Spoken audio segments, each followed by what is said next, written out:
today we have a very special guest on front row, Professor Ricardo Hausmann, who's the founder and director of the Center for International Development at Harvard University at the Harvard Kennedy School. He's been in Sri Lanka this past week to engage with policymakers as well as various other public and private stakeholders. And on one of those occasions, he spoke at the Future of Business Innovation Forum organized by the Ceylon Chamber. Now, Professor Hausmann and his center have been working on Sri Lanka for the last couple of years, looking at how Sri Lanka needs to become a more diversified economy and also a more competitive, higher growth economy.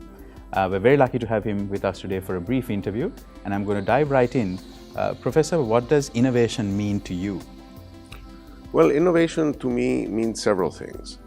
There are some things that the world has never seen, and somebody comes up with a new way of combining existing things to create something new. For example, the people who invented the bicycle or the people who invented the car did not invent any of the parts that went into them, but they invented a new way of putting them together. And once they saw their way of putting them together, maybe people redesigned some of the parts so as to be more specific to them. Another kind of innovation is innovation at the local scale, where you start doing things that you never did before. And that means that you have to adapt and adopt technologies that have been implemented elsewhere, but that you are now trying to replicate in your own setting. That is also a form of innovation. It's the first time that somebody in your setting, given your context, given your ecosystem, tries to put something together. Okay. So, piggybacking on that and also on this idea of diversification, there are a couple of interesting examples you give. So I'm going to pique the audience interest by asking you the question in this way. What does Finland, exports, and Scrabble have in common? Might seem really random, those three, but tell us a little bit about that and bring in your theory about development. So first of all, Scrabble is the way I describe production. Production is like making words with letters. Places have different varieties of letters. So given the letters you have, that determines how many different words you can put together and how long can those words be.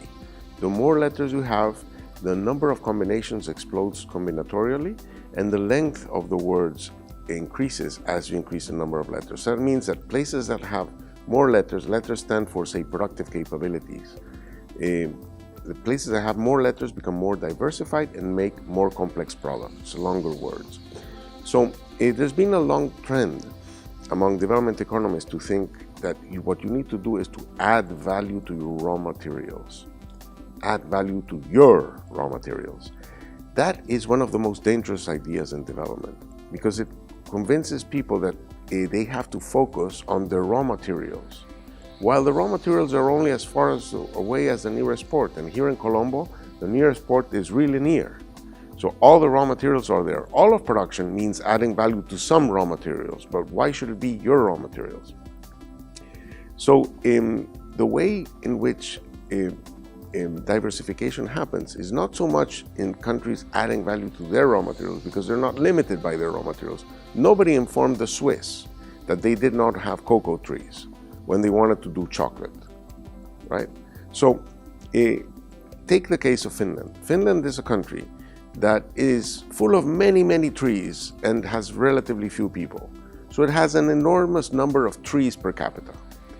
So, a classical economist would have said, no, you have a comparative advantage in trees, so you should export wood. Then a development economist would have come and said, no, you should add value to your raw materials. Don't export just wood.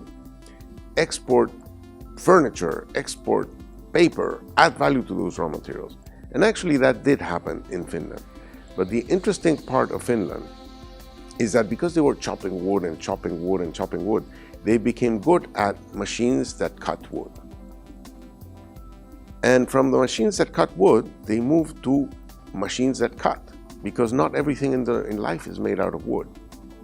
And from machines that cut, they moved to automated machines that cut, because cutting everything by hand can be either boring or imprecise or slow. And from automated machines that cut, they move to automated machines because there's more to life than cutting, right? And from automated machines, they moved to Nokia and cell phones.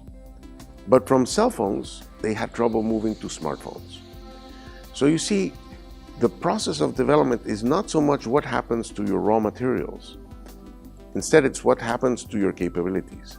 How can you expand your set of capabilities so that whole new horizons, whole new business lines, whole new markets open up for you when you increase your set of capabilities? Excellent. Professor, my last question is something closer to home. Sri Lanka clearly needs to diversify its economy. We've been struggling with a low export to GDP ratio for a while.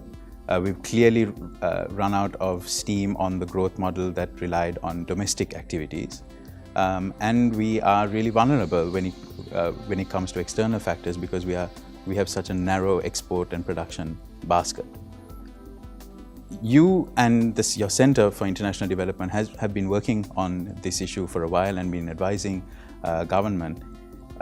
In your assessment, what is the most critical challenge for Sri Lanka right now in kicking up its to the next gear of growth and truly diversifying its economy and creating more and better jobs for Sri Lankan people? Well, we think that the speed limit of the economy is given by the speed of exports. In the past, the economy has grown quickly, but faster than its exports. As a consequence, it has gone through a widening current account deficit that has led to a financing gap that has meant that you've had to call the IMF. And that has happened repeatedly every so often. And when the IMF comes, you need to adjust, growth goes down, and then after that, the current account deficit goes down, and then you start growing again until the next crisis. So we think that that is due to the fact that exports lag growth. And when we decompose the growth of exports, we find that compared to other countries in the region, the reason why your exports grow so slowly is not because you're growing slowly in the products that you're currently in. It's the fact that you're adding very few new products to your export basket. For example, in the countries in the neighborhood, in Thailand, in China, in Vietnam, countries got into garments. 10, 15 years later, they got into electronics. 10, 15 years later, they got into machinery. Sri Lanka got into garments at the same time as Thailand, but then it didn't move from garments. It stayed in electronics. It didn't move into electronics. It didn't move into machinery. It didn't move into other things. It got stuck in garments. That lack of transformation of the export basket, that lack of diversification, we think it's related to the fact that the country did not get what I would like to think of as sources of infection of these new business models into the system. And these sources of infection in the region typically are three. One is foreign direct investment. For example, in Vietnam, foreign direct investment over the last 15 years has averaged 6 percentage points of GDP. In Sri Lanka, it has averaged 1% of GDP. Second source of infection is immigration. In Singapore, for example, 46% of people living in Singapore are foreigners.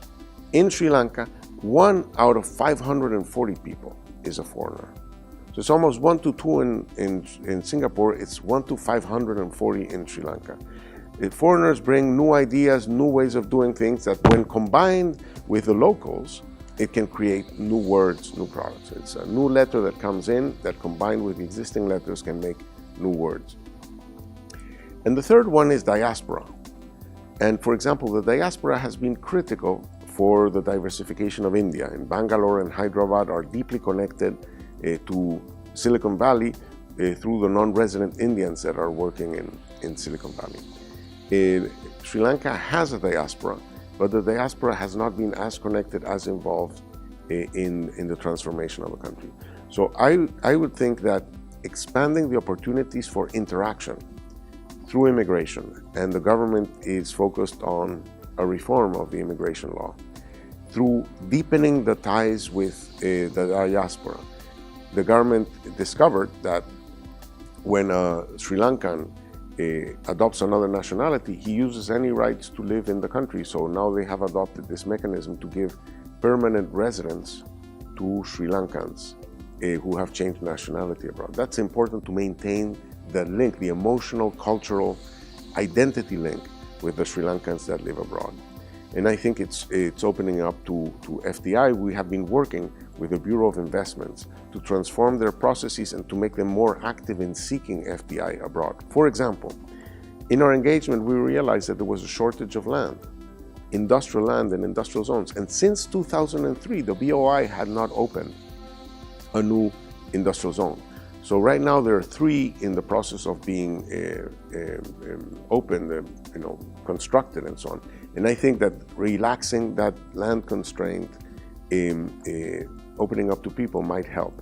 And obviously, you have a problem in that you are an island, and as all islands, you're completely surrounded by water, but you only have really one working port. I mean, there's Trincomalee, there is Hambantota, but they're not really operating. 95% of the cargo is going through Colombo. So places that are distant from Colombo are at a disadvantage in attracting industrial activity. And so we find that the industrial zones around Colombo are all full, but the farther away you go from Colombo, the vacancy rates of these industrial zones go up. We think that we can facilitate the integration into manufacturing and other activities by better connecting the rest of the island to the rest of the world. So I think that the road infrastructure projects are very important, and the new ports, maybe in Hambantota and Trincomalee, might connect more people in the island to opportunities in the world. Thank you very much, Professor Hausmann, for being on the front row and for being here in Sri Lanka. And you've given us a lot of food for thought as Sri Lanka tries to improve its development prospects. Thank you very much. Thank you.